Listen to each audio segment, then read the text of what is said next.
Of course, I've struggled with my weight my entire life. Started going back through all of the photos that were taken, and I just was mortified. This one photo to me is like the epitome of unhealthiness and unhappiness.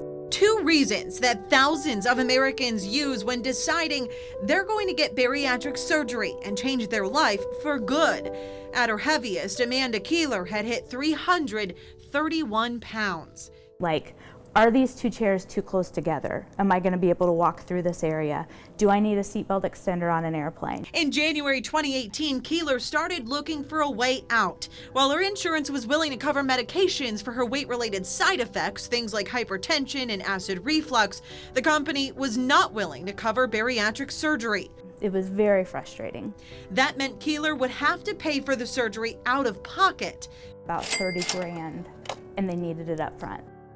So she considered medical tourism instead, a healthcare-related visit to Mexico. I felt like I was going to the Wizard of Oz for a new stomach. It's something more than 1 million Americans are doing now every year for one reason or another. I would still get the same quality of care for a fourth of the cost. Keeler ended up paying about $5 grand round trip, her flight, surgery, and hotel stay all included. She was in and out of the hospital within 48 hours, and she says she was back to work within days.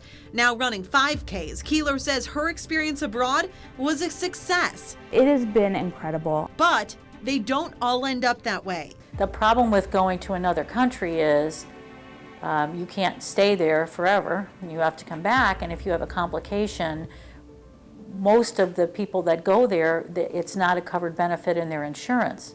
So if they come back to the United States and they have a complication, it's not covered.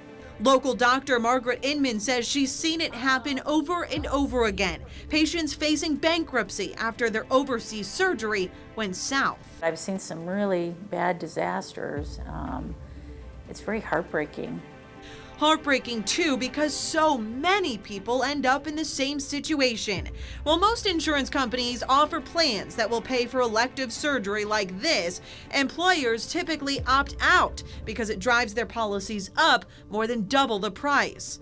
It's worth it, but it's worth it for specific procedures. Not all procedures do you need to go for medical tourism, and I think that you need to be, careful. The Medical Tourism Association now warning people, do your due diligence. Research the facility, the doctor, talk to past patients, no matter what procedure it is. There are great facilities overseas, but there's also poor facilities that spend a lot of money marketing to Americans. And if you're considering going to places like Mexico for a surgery, find a medical tourism facilitator to help you guide you along.